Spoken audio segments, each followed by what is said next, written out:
Welcome back to We forgive you. with Jackson. And Roz. Right here is where it would be great to have a jingle of some sort.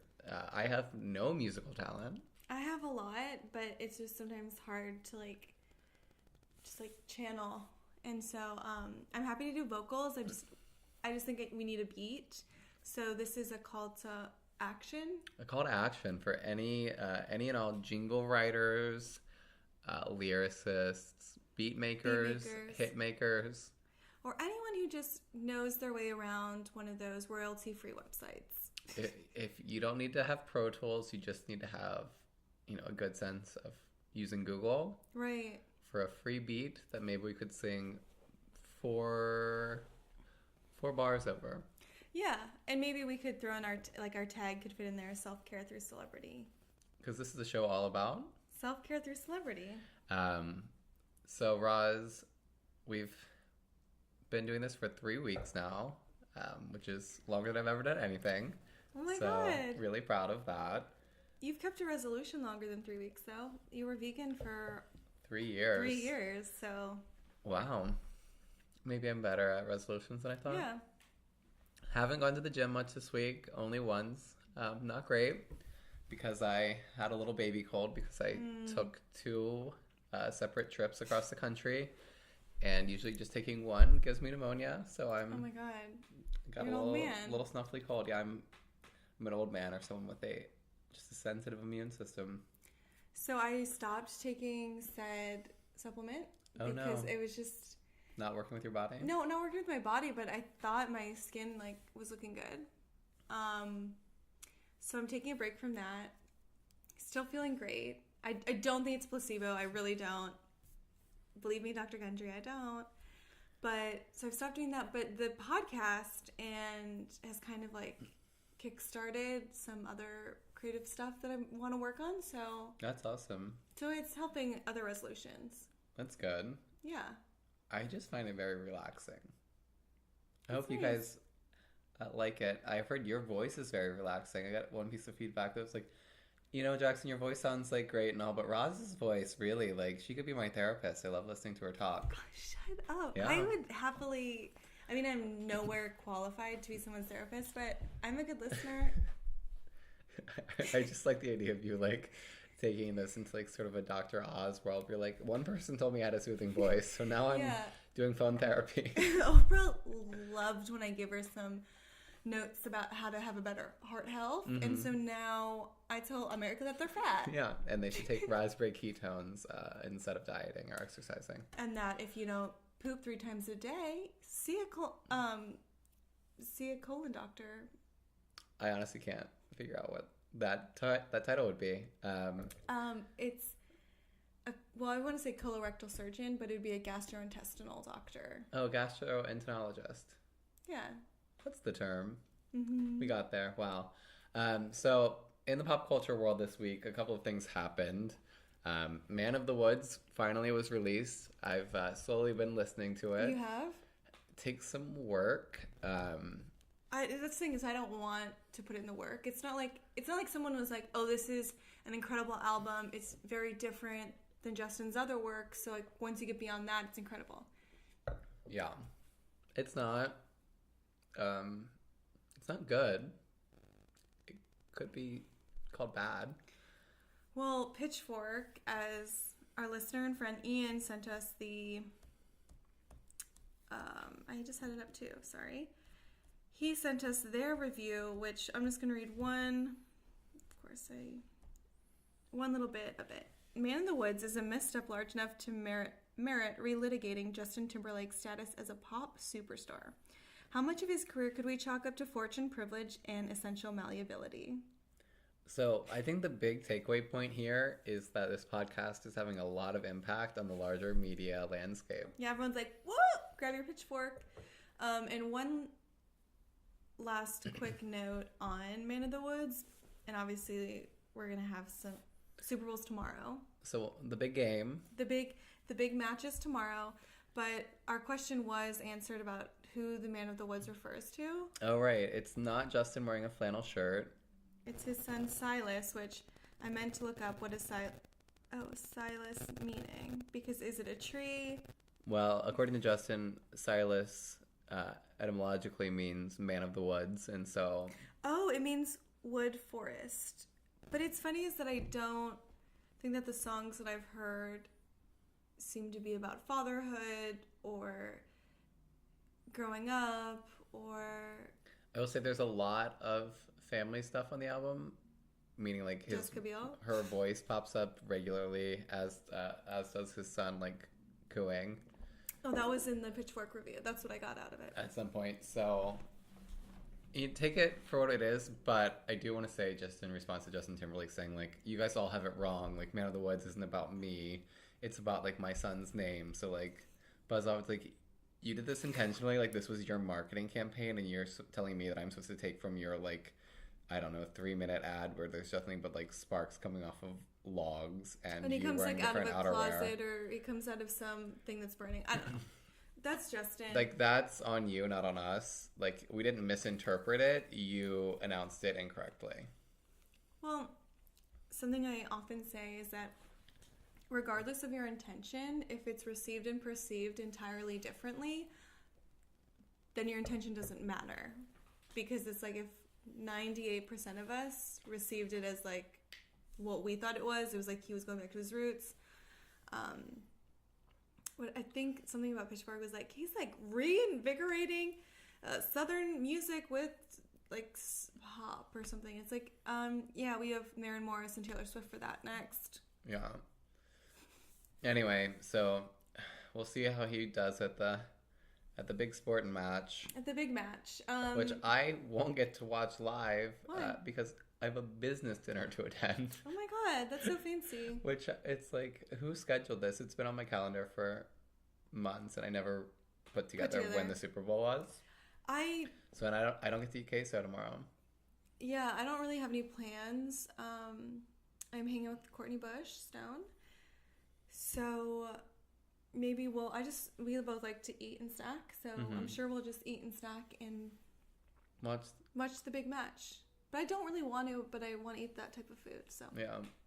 I feel like we should just all be kinder to ourselves this year, and when you just want to eat that kind of food, don't force yourself to watch, like, a 4-hour-long award show or a sporting event that you don't actually like. Yeah, just do it. Like, make queso and put on, I don't know, Fixer Upper for me, or... Gilmore Girls for me.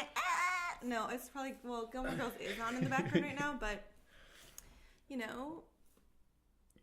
Watch what you want. Do what you want. So just a couple of quick things. This episode is brought to you by no one still. But we're in the works of a sponsorship deal with our first corporate sponsor, but can't officially announce it yet because we haven't signed all the paperwork. So we're not even kidding. More to come there, but things are blowing up over here at We Forgive You HQ. Yeah. This episode we're not drinking coffee. No French press, because we're recording a little bit later in the day. So we're having a little red wine. A Côte d'Aron. And it is delicious. We can't give you the name of the wine because they're not paying for that airtime. And it is definitely not because we would butcher the French. No, I have flawless French pronunciation.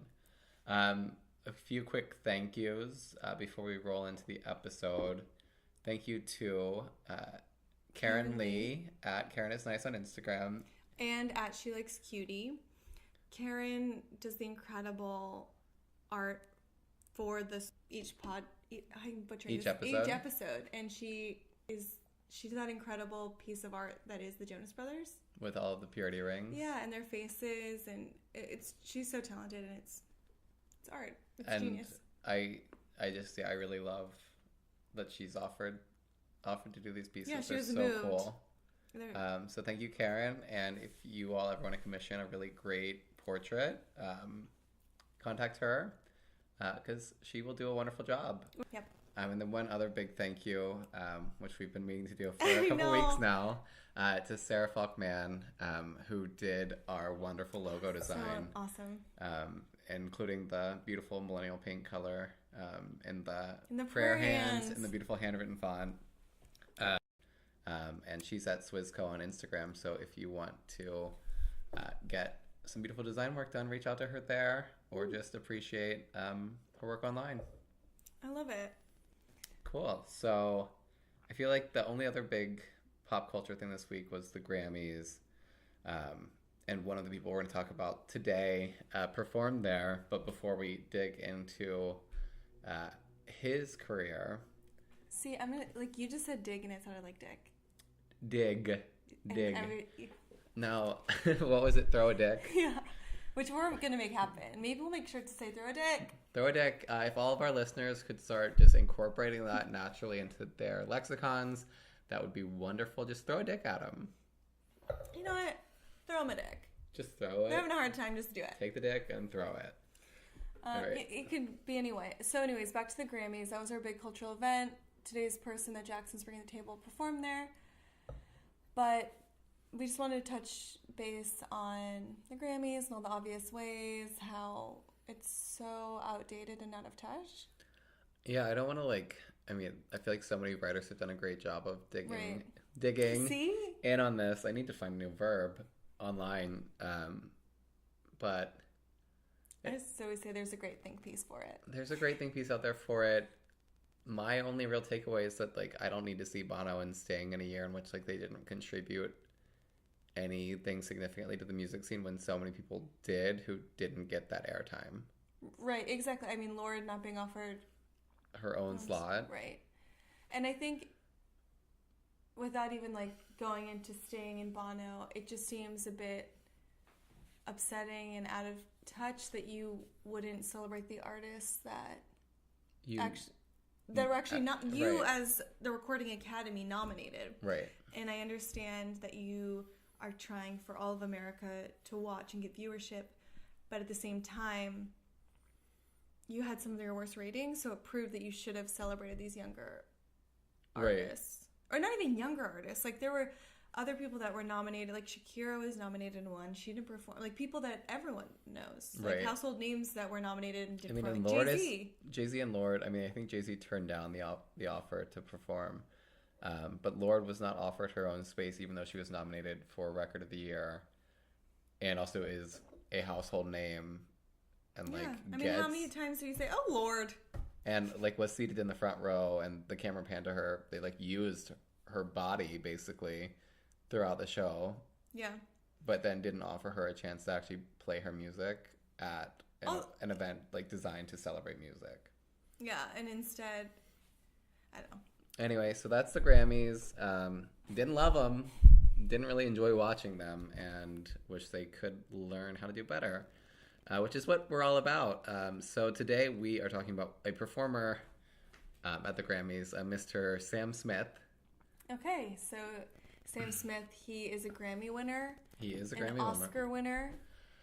Is he a Golden Globe winner? I don't know, but he's halfway at least on his way to an EGOT. Which is... more than we can say. More than we can say. I am halfway on my way... to finishing this bottle of wine. Hey! So, Sam performed at the Grammys his song, Pray. And... I just didn't like watching him perform. And I never have. So I want to do a little sort of note before I dig into Sam Smith, which is to say that I don't like him, and part of that is his artistry doesn't do it for me. I have a lot of issues with Sam Smith, but I also have a lot of issues personally, and why we have a podcast, why we're here. And I think one of those issues is sort of the value judgments I place on people based on their appearance. And Sam Smith, when he first came out as an artist, I think the first time I heard him was the song Latch with Disclosure. Mm-hmm. Great song. Loved that song. I really did love that song. And then I saw Sam Smith, and I thought he was fat and ugly. There's no nice way to put it. I was just not my pop star. Okay, so for pop stars, you have, it's a physical thing. For the most part, yeah. Okay. I have an aesthetic qualification of I can appreciate this, or you're not for me, and he just put it into relief as I don't like 100% love your music, and then like I really don't like looking at you. Okay, that's a lot, Mm-hmm. and you're being really honest. And so, because you're saying that like you yourself place a you highly Right, as if value, I'm like aesthetic. so beautiful. But Jackson is very handsome. Oh God. Oh. But and even that response, like, oh, Oh, me. no. But I think it's like brave to say that. I just wonder, do you feel more strongly about him because you know he's a gay artist? And Probably. And I feel like Sam Smith's a good person to look into that with because his music maybe doesn't say, at least early on, like that much about being gay. But when he describes his like writing process, he talks a lot about like how lonely he was as a child, or like just his like general loneliness, or how I felt like ostracized, Right. and like obviously like that's like something to like very easily like empathize and sympathize with. right. But I don't know. I kind of think that like maybe a lot of gay guys deal with this, or maybe a lot of people deal with this when it's like someone who's like he's like a white gay man, and it's like he's getting all of this attention, and it's like I want some of that attention. I'm not trying to make art or music or anything, but like there's like something in your head that's like, oh, we're both gay guys, so like And that there's could only be like me. space for one. Kind kind of, of yeah. thing. And I wonder, I've been thinking about that a lot, like about like the idea of like there only being space for like one gay person, or like tokenism in general. Mm-hmm. And like The danger of a single story. right, but like I don't know, it's it's like so much of it is the media landscape. Like there were no gay artists growing up. And like Sam Smith talks about that as well. And then like there was Well, so because George Michael wasn't like, Out. and same with Elton John when they came out, they were right. and like we chose those two like white guys just came to mind because they're both British Right. and who he grew up listening to. And like who he like talks about Right. being inspirations to him. Anyway, so I feel like there's a lot there that I probably need like a true therapist to dig into. Right. But I do think there's like a little bit of just that feeling of like, well, there's only going to be one, like I don't want it to be him. Yeah, and you're like, oh, I want it to be better if he's kind of mainstream.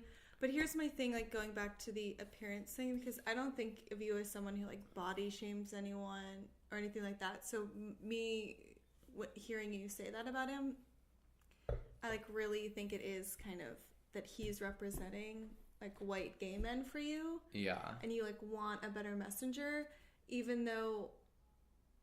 And it's not like, oh, because he has to be thin, he has to be attractive. Because, like, I don't, like, Sam Smith is fine looking. Like, Yeah. he's a normal person. Like, there's... Right. I mean, there's like way worse like looking pop stars. Like Ed Sheeran has an entire career.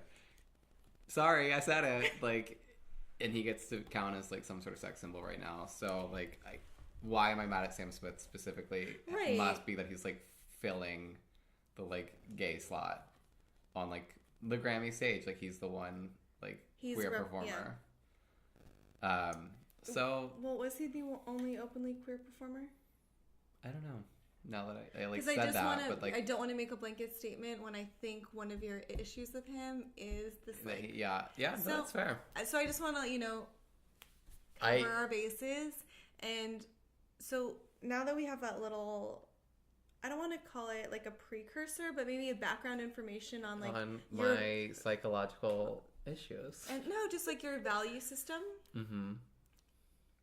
And even saying that like makes me feel... It feels wrong because I don't think you're that superficial of a person. I feel superficial about this. I do. Right. And so moving on from that, moving into your real issues, because that's not your issue Right. of like his physical appearance. So his litany of offenses, first and foremost, is his... I think Rich Juziak at Gawker or Jezebel Now said like his gay conservatism, and that's also I think what drives me insane a little bit about Sam Smith.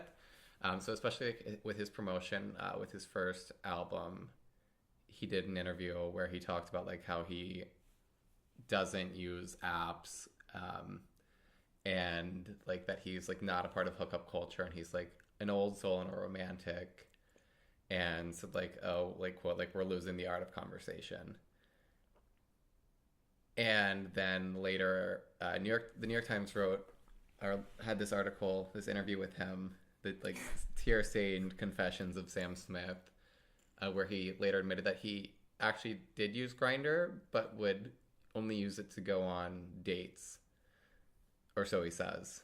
Like, oh, well, actually, I did use Grindr, but I only like went out to dinner with people and they were confused about what I was doing, or something. Just this, like, if he is like the gay avatar, Right. that people are like looking to, and then he's like, oh, like, I'm not like those other gays. Yeah.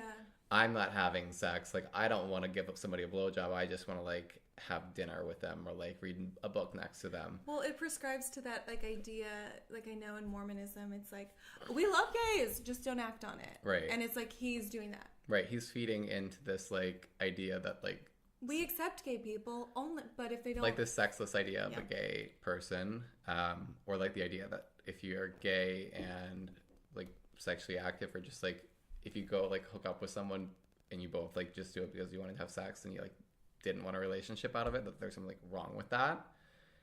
And I just like really disagree with that mindset, or like perpetuating right. that mindset for Well, and other don't people. Well, and don't you think is kind of this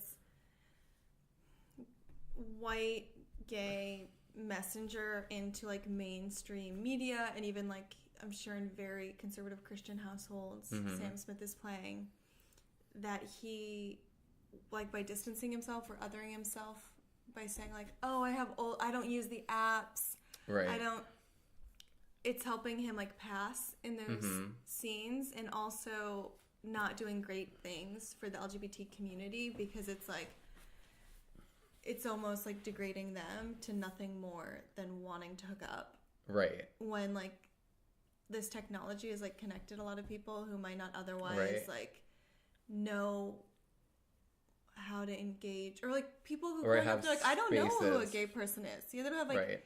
queer spaces where they can go and be themselves, and they use these apps as a way to connect. Right.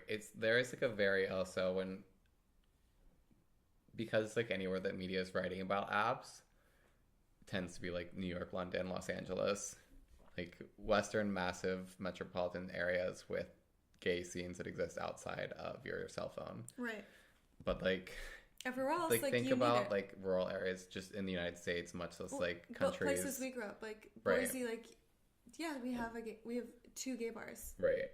But no one's but like and it's like, how would a kid right. A like, kid, like a someone 16-year-old. just a little outside of that, just to be like, oh, I want to like meet someone, Right. and I know Grindr's like specifically oriented for like this type of person, so I'm gonna go on there.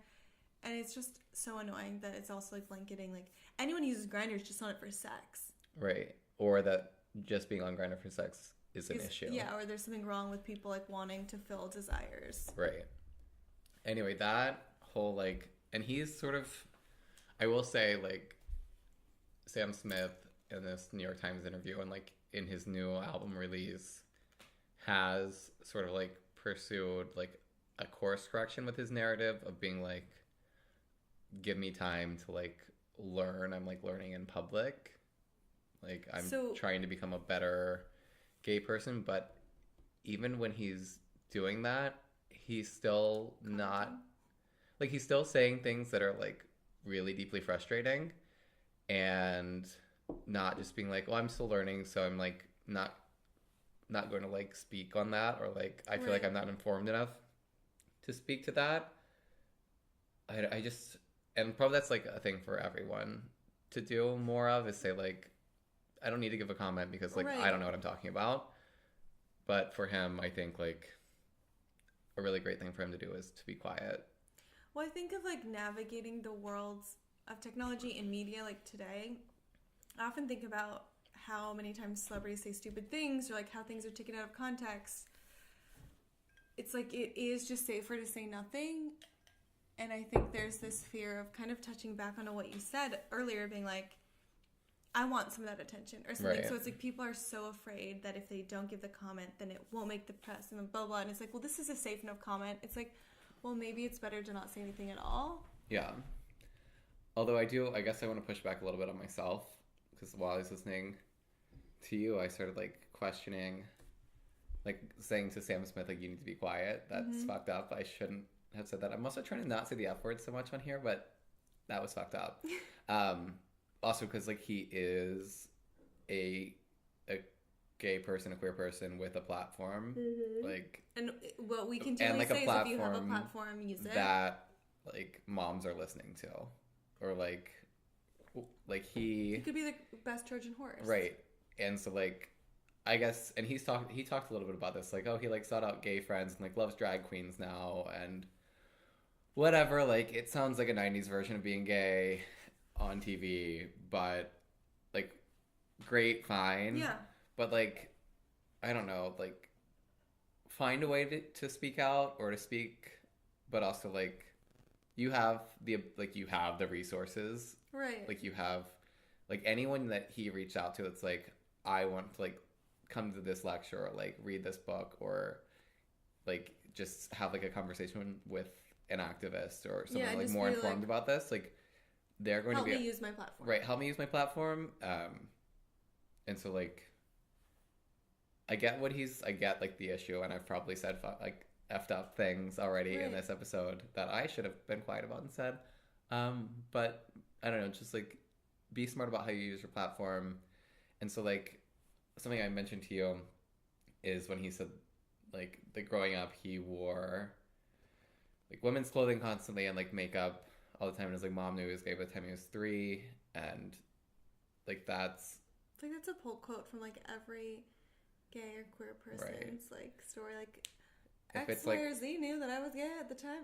By like 3. Or at least like, if as long as like their mom like still likes them. Yeah. Like if they had a happy coming out of sorts. But then he was like, you know, like honestly, I feel like I'm just as much of a woman as I am a man. And that just really, I like got what he was getting at maybe, but it felt like not a fully formed thought. And so it sort of seemed like he was, I don't know, taking other people's lives on in a way, like as if he was a trans person in the way that he said it, without like, it's like if I was like, oh, like I feel feminine, so like I have like the same like struggles in my life as a trans person. And it's like, no, I just like have floppy wrists. Anyway, I don't want to go like too far into that, because I don't know exactly what he meant to say or what he was meaning by it, but also like, you need to know what you mean to say when you're like saying something that big that's gonna, you know, is going to become a huge pull quote that's like going to get republished multiple places. But I mean, it's also because I understand like the frustrations with Sam Smith, but like something that I'll push back on is that he does have this like naivete, and I'm sure it has to do with like a lot of like his privilege in the world, about like how he comes across and how he's perceived. But maybe he was simply like saying that by feeling both like masculine or feminine as a man or a woman, is that he felt comfortable operating outside of a space that he knew he should have been in. You know what I mean? Like he was like, I knew I didn't want to like wear a suit and like hit X1, like check these boxes of like what being a boy or a man is growing up. And he felt like safer in these, like the in-between. And I think that is fine, like as a concept, but I still think like as a sentence and a statement, what he said was like too messy to be useful. Right. Anyway, so that's like, because you think it takes away from people who are like trans or gender fluid or right. I just really, and I think this like ties into like a similar idea, which is like Matt Bomer playing a trans person, like playing a trans woman in a movie, as if like being like a white gay man is nearly as difficult in this country as being like a trans woman. Like if you're a cis white gay man, like there are a lot of challenges you face, but like And also looking like Matt Bomer, right, looking like Matt Bomer, like okay, like the opposite of Sam Smith, I guess. Like I never really questioned his talents because he looks like a Ken doll come to life. That's concerning. Yeah, he rubs Matt Bomer rubs me the wrong might way. have to talk about him someday with you, but he hasn't rubbed me the right way yet, and that's my only issue with him.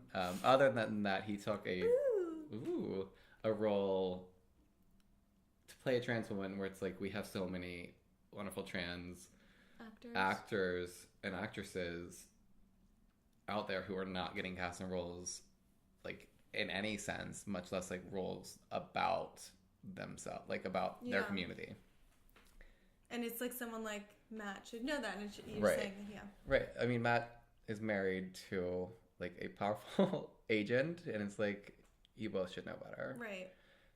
But same in the same way, it's like if you've been, this isn't your first album release, this isn't like your first time giving an interview, and this is also after you received pushback for making like blanket statements. So I don't remember what was published. I should, because I should be able to check my sources, but he did say it. Anyway, I don't really know. I feel like this is like our most therapy based episode yet, so. Well, because it's so like it's kind of like with the Jonas Brothers, where I felt, and I feel like we both kind of saw how the way we viewed pop stars and what we wanted out of them, or how we ingested all of this stuff that was being thrown at us, helped shape like our opinions, what we value in these people, and how sometimes they're like we're stand-ins for ourselves. I think you're actually seeing someone who's like a white gay man who's a pop star, and it's like you're literally seeing a version of someone that represents you now, and you're like, I don't like this, that, or the other thing, and you're like, take it very personally, because that's very well put. I think that's I really think that's what it is. Yeah, that's why it's like, I mean, I know that I'm not unique as a gay man not liking Sam Smith. Like, if you Google Sam Smith, like, backlash, it's just like 50 articles being like, why do so many gay guys hate Sam Smith? Well, when we were watching the Grammys the other night, he came on, and I think everyone was like, ugh. Yeah.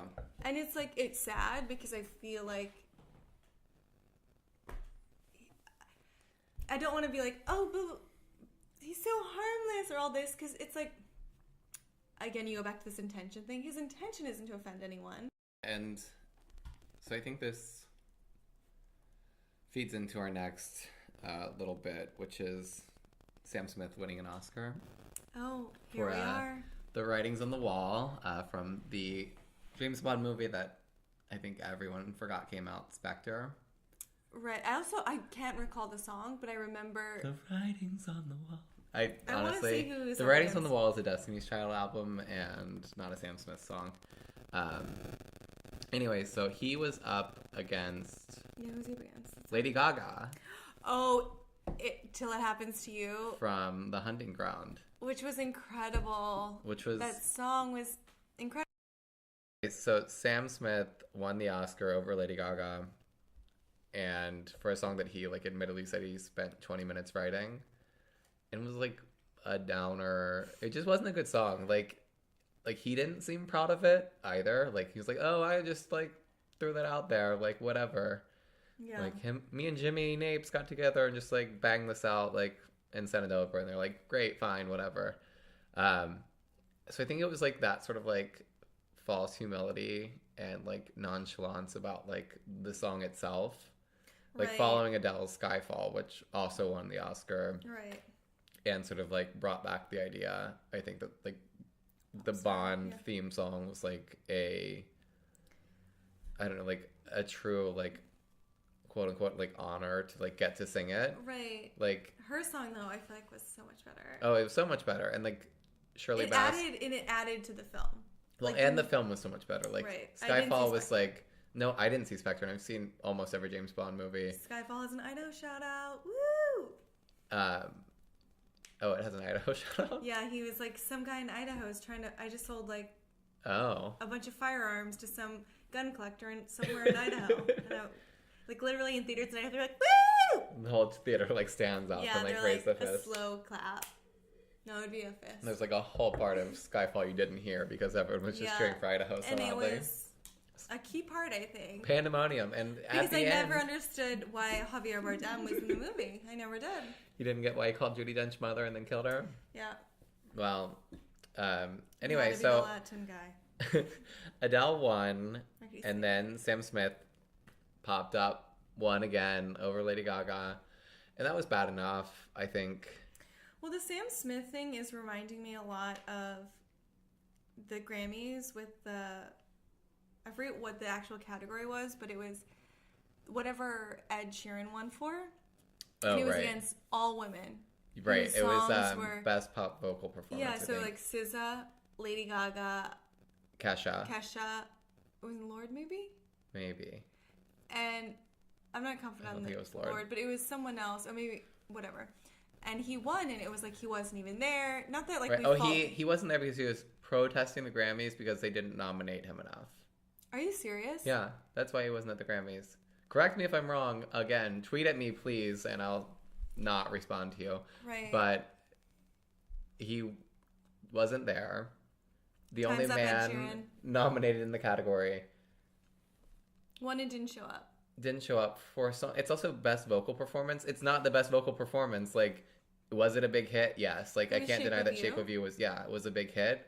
But like, the best vocal performance in that category was Kesha's Praying. Like, if you're gonna be like, wow, like, which of these songs did I sit and listen to and came away from that thinking like, damn, that vocal performance like truly like moved me and like changed my opinion about that performer and like what they're capable of. I just think overall, like, since we're talking about Grammys, it was shocking how SZA lost so much when she was nominated for so much, and her album was really incredible. But also, Kesha, I think, would have been like a great... it was a great story, but she had a really powerful album. Right. It was true, like, against all odds. She made one of the best albums of her life. Yeah. I mean, also just, like, not even compared to other Kesha albums, like, it was a great album in 2017. Right. And it's like every song, you, like, feel like you're on this journey with her. Ann Powers, who's a music critic for NPR, is a huge Kesha fangirl because like this album like changed things for her, and it's been fascinating to like watch her write about Kesha and just being like the growth, like just looking at her music just theoretically, and it's really great. Since we're on the topic of Kesha, one other thing I'll add is that that performance was so gut-wrenching because she's in a room of like recording industry officials and industry insiders and like peers and whatever who ignored her when she said that she was raped and abused by Dr. Luke for years, multiple times, and was under like psychological abuse. And then I think Sony, who wouldn't let her out of her record deal, they were like with powerful, or what did they say? Like, I'll look it up while you finish your... Anyway, so Sony, who wouldn't let her out of her record deal with Dr. Luke, where what is his record label called? Like Kamikaze, Kamasu, I don't know. Right. Kimasabe is what it is. Anyway, they tweet like this positive thing about Kesha. I mean, their social media person probably had no idea or like wasn't thinking about it. They were live tweeting. But Sony, as a record label, refused to let her out of a record contract where all music that she makes requires to either work with Dr. Luke or he like gets his approval, and he also like financially benefits from anything that she puts out. Anyway, Sony Music, you can keep that to yourself. So yeah, right before the Oscars that year, Ian McKellen said something about how no gay man has ever won the Best Actor award. And so then Sam Smith, in his acceptance speech, said the following. He gets up there and says, quote, "I read an article a few months ago by Sir Ian McKellen, and he said that no openly gay man has ever won an Oscar. And if this is the case, even if it isn't the case, I want to dedicate this award to the LGBT community all around the world." I stand here tonight as a proud gay man, and I hope we can all stand together as equals one day. Which is like, anyway, great, whatever, fine. Except that he's like not the first openly gay man to have ever won an Oscar. So then this led to my favorite tweet of all time, which was Dustin Lance Black saying, "Hey, at Sam Smith World, if you have no idea who I am, it may be time to stop texting my fiance."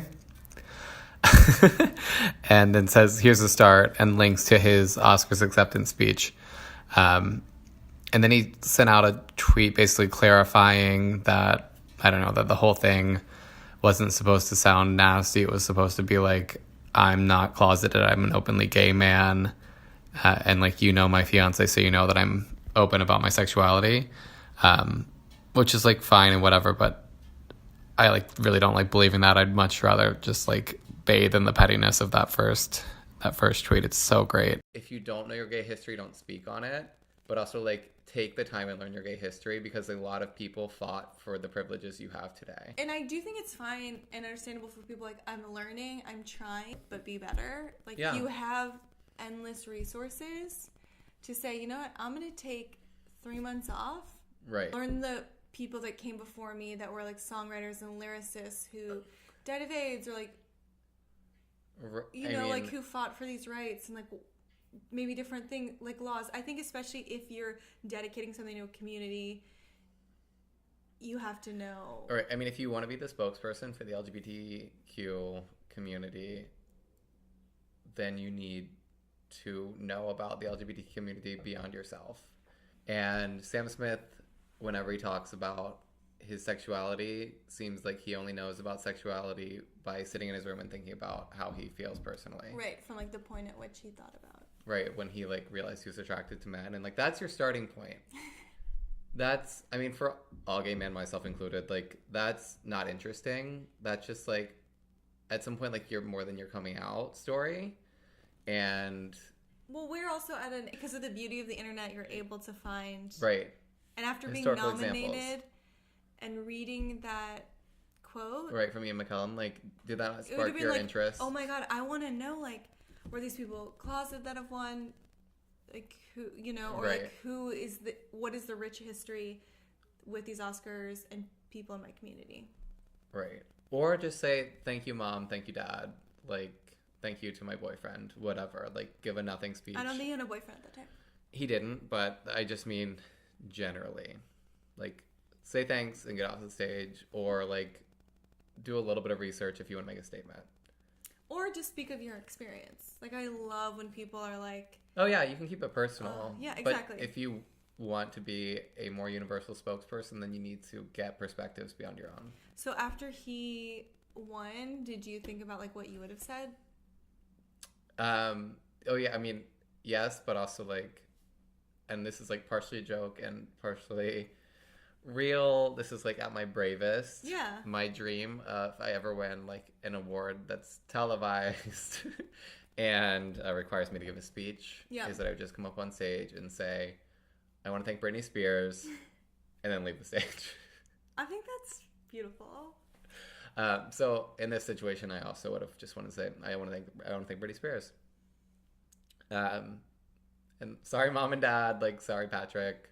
Sorry, all of my friends. Sorry, Roz. Do you have a favorite speech, though, that someone, like, since we're on this award show, like, I know it's tangential. Like, a speech that moved. Like, that moved you. Probably. Because 2 come to mind for me. What? Tell me yours, and then I'll when I was away at college, and Sandra Bullock's speech where she, like, thanked her mom and dad for, like, creating the space where they could play and like imagine a better world. Like, oh, and she won the Oscar? Yeah, and she didn't thank her husband, which ultimately was like, good. Yeah. Good on you. Well, you don't have to add a jet it later. moved me to text my parents, and I was like, oh, these are like values you instilled in me. And Halle Berry. Oh, her speech was beautiful. Her speech is like so beautiful, and she's like Dorothy Dandridge. She says like Jada Pinkett Smith. She like points to women in the audience, and she's like 75. And then when she's like, I've waited 75 years to get to this point. Like, let me finish. And she's like, for every nameless, faceless actor, this is for you. Hi. I still haven't come up with one. Also, because I feel like award shows like tend to be fleeting for me. Oh, okay. I can't think of anything off the top of my head. Also- But I will say about the Halle Berry example, which is a beautiful Oh, it's a speech. perfect It's a perfect example. example of if you want my to make gosh. this a statement, and like she made it both personal to herself, but also managed to like do her research and make it like a universal statement and a truly like moving political piece. Like she did the work to get there. Right. Like you And reading she something on understood, Twitter like- about what Ian McKellen maybe said, and then just like throwing it out there, and like even if this is right or even if it's not, like But it's here like I a go. comment on his privilege, though. Like, that he can, like, get this far without knowing that. But Halle Berry, like, had to navigate these spaces of, like, fighting to be a leading lady. Right. And to be, like, the fact that I'm even nominated here is, like throwing middle fingers up to everyone. It's, like, the fact that I'm here. I mean, yeah, And it's whatever year it was. Like, that's nuts there is that it took that long. a bit to Sam Smith along those lines. It might be inaccurate, but like just like he just seems so privileged, and then he like sort of he comes off to me as if he expects to be like well regarded or liked without like either he's working really hard and isn't admitting to it, or he's just like, oh, it's just like, this is what I'm doing. Like something that I love about both Lady Gaga and Taylor Swift is how visible the work is, and Beyonce, Right. like all at different like levels and ways, but like Lady Gaga like rips herself apart on stage, Right. and Beyonce like trains constantly. These women, like, epitomize perfection because they refuse Right. to have their art and their work, like, viewed as less than. Right. And Taylor Swift, we're always back on Taylor or Britney. It's like, No. they're It's just our like, truth. It speaks volumes of us. But also, while you're thinking of what it is that what I think is really fascinating about a lot of people that we value, and not to say that we don't have issues with Taylor, but like a lot of like strong women and actors of color and like different artists from varying backgrounds, is that I feel like I would never win anything and say how easy it was and disregard like the work. right. And it's like, even if he has less privilege, he is still an out gay man. So it's like, why not even, commenting on like, oh, it's so easy. Like, I think that's so upsetting when you have people who put out incredible things and they work so hard. And it's not Right. if it comes Even easy, to get it like published whatever. or Yeah. printed or Like, recorded. regardless if it's like, even if it is easy to you, which I don't think it is, like, I'm sure you worked hard to be there. Give credit where credit's due because you didn't do it alone. You're part of like a rich history Right. of people. The people who work around you and below you, obviously, I just think it's like dismissing and just kind of making it like this lone wolf or like lone genius type thing, which it's not. Yeah. And what I admire about like female pop stars is that I don't think any of them are like, I'm here because like it's all me. It's like, Mhm. no, there's like really incredible women that came before me to help me get here. And I think this ties back to what you're saying about Ed Sheeran is like that, what you're saying, like that women or like people who acknowledge like the work that others did to get them where they are also then get presented as if someone else did the work for them. Like in the way that like Britney Spears, gets presented as if like, oh, like Blackout is an amazing album because of the of the work that producers. Danja did on it, rather than like Britney Spears was the executive producer on this album, hired these producers, like planned out what she wanted, picked the track list. But we're so concerned And- with her mental state that we're like, Right. it's like, who cares? She still did it. Also, like, as if like if someone's having an emotional breakdown, they can't make decisions. Like, Or can't be creative. The whole right. Or an Anyway. emotional genius. Like, don't have to dig into that, except like no one's questioning like Ed Sheeran or Sam Smith about like, oh, did you create this, or is it like someone else like doing the work for you? But I will say that Pitchfork article is exploring about Man of the Woods. Is it saying like, is it chance with Justin Timberlake, or is it because of all these like happenstance of working with like the world's most talented producers? I mean, I will say like all pop stardom like has an element of like chance and happenstance to it. I think all stardom and all Right, fame, like so, no like- matter how hard you work, there's got to be luck, and it's got to work out. Like I don't like Man of the Woods, but I don't know if I'm gonna co-sign Pitchfork saying like he doesn't deserve to be like regarded as a pop star. Like maybe his star is faded or like he's not needed in the current moment. But like he Yeah, I also think like it's- mastered the transition from boy band to solo star in a way that like everyone that's come after him has copied. Right. He's like he laid wrote the groundwork. textbook Yeah. and the way that like Madonna laid the text like created the textbook for like reinvention on the female pop star front, or at least like the current textbook. And like also Cher, like there's plenty of precursors Yeah, it's like to there's- Madonna, but like at least like who people will cite or won't cite, but like you can just watch them doing it. Like you can see Justin Bieber copying Justin Timberlake, you see Nick Jonas obviously copying him. Like I have a lot of issues with him, but it's not that he doesn't deserve to be a pop star. Yeah, I mean, but it is also a thing of like that music is such a team sport, if you will. I mean, all creative endeavors are. Yeah, which they are, but I feel like what's highlighted with these men Mhm. is that they like act like they're like the lone Oh yeah, genius. right. Or like me and Jimmy, like it's only you and like one other guy. Which, if you read Powers of Two, it's all about how this idea of a lone genius is. That all is to say, again, that if I have issues with Sam Smith. My last issue with him, and this one's a little bit shorter because it's a little tired, I think. Okay. But the concept of like him as a soul singer, and specifically as a quote like blue-eyed soul singer. So blue-eyed soul is a term that I think was coined in like the 70s to describe white people singing soul music. Like there isn't like another layer to it. That's sort of it. It's like That's what it is. like that's what the term is. But it's one of those terms like I read it like constantly about Sam Smith, like, oh, this blue-eyed soul singer, and you like look at him like, does he have blue eyes? I don't know. Like I'll zoom in on Instagram and see, but like, are they just describing his appearance and they're really just saying that he's a white guy singing soul music? Right.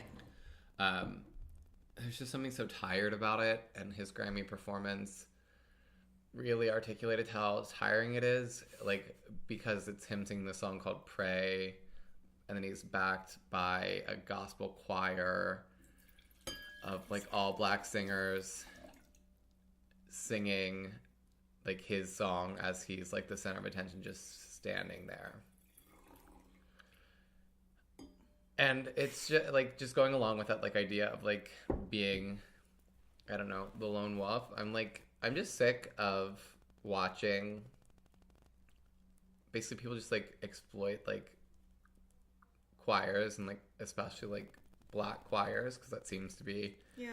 all that they do. It's like children's choirs are black choirs, like they get pulled out at award shows, and it's just like I always like wonder, you have all these like wonderfully talented singers backing up someone like Sam Smith, who has a good falsetto and like an okay voice, but like mostly recorded like in an award show. Like he didn't sound good at the Grammys, and then he also just doesn't do it. He just he like stands perfectly still.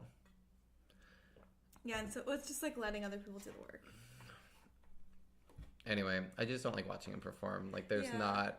But I do get the whole like blue-eyed soul singer type genre. It's just like, why can't we just say it's a white person trying to occupy space in a black genre? But like by othering it, it makes it seem like they're disconnected, and it's like, no, it's just what's like, well, no, it's rooted in like Right. African American tradition. So It's just like, I think it's like the same thing we've talked about with Justin Timberlake and even like Nick Jonas, of just like putting on someone else's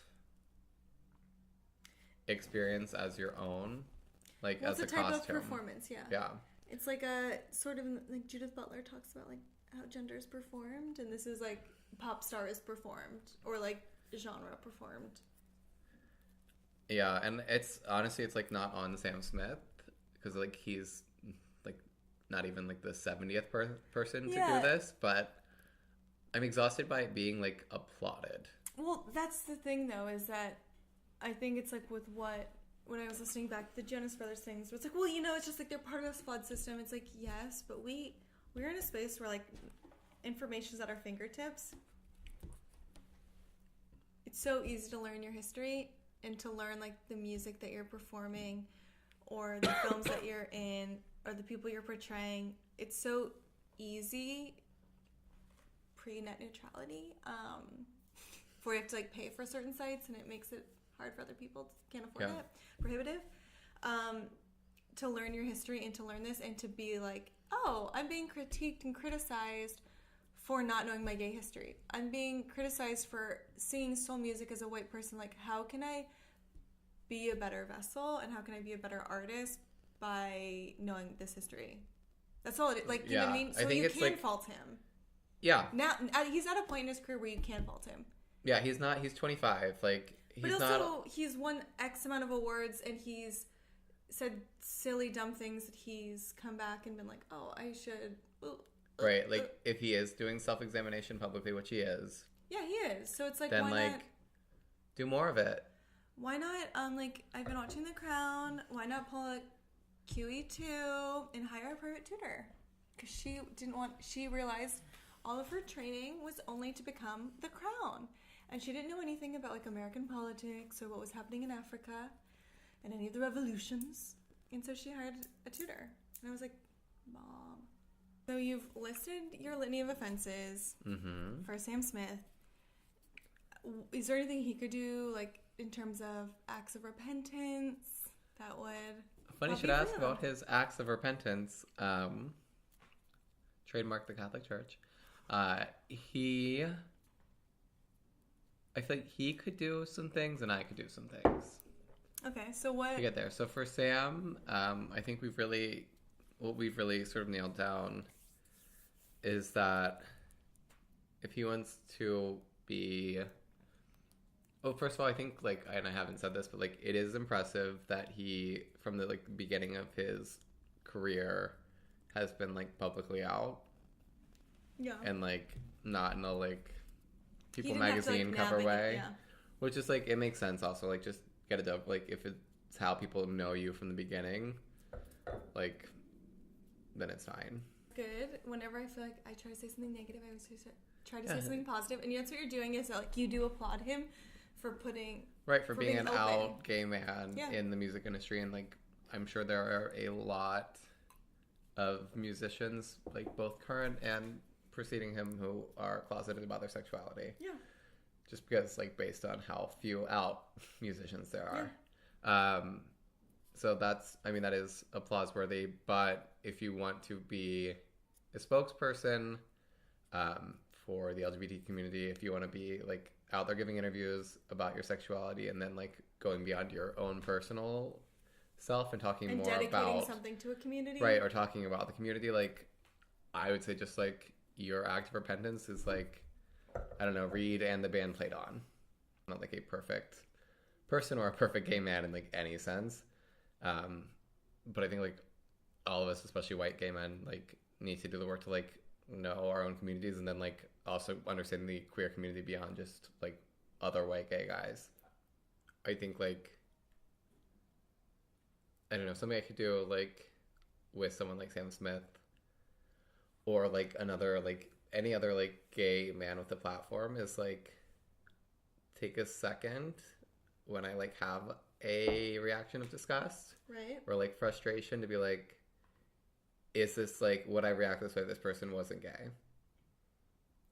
That's, I mean, I think the fact that you're like, wait, take a step, take a breath. Yeah. That's great. I think maybe a good post-Sam Smith challenge for both of us is to curate a playlist of openly gay artists. Whose music we can celebrate? Can celebrate that came before Sam Smith. Okay. I like it. And we can post it on the gram of, like, a link to Spotify or something. Let's do that. And if you guys have suggestions for reading materials or films, anything really, that will challenge my dumb white gay boy sensibilities, comment on the Instagram post so that everyone can see it and we can all dig in and maybe discuss it later. That's great. And then the last thing I want to say is that Sam Smith, honestly, like, I forgive you. Like, I don't like your music, and I don't know, like, you frustrate me, but, like, you don't have bad intentions, and you've have sort of apologized for missteps, and, like, you are publicly learning in our 25, but, like, challenge yourself, but, like, that's its own thing, and I need to not hit you, because, like, as this has expressed and exposed, like, I hate other things that are leading me to hate you, and I need to tackle those rather than, like, concerning myself with you. So I forgive you, and I hope you never hear this. I just want to...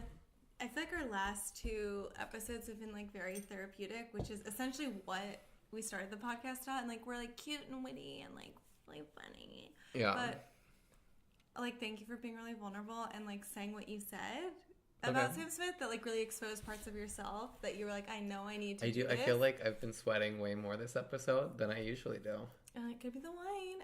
Ooh. But I want to thank you for that, and I want to remind people to rate, review, and subscribe so we can get our sponsorship by Flat.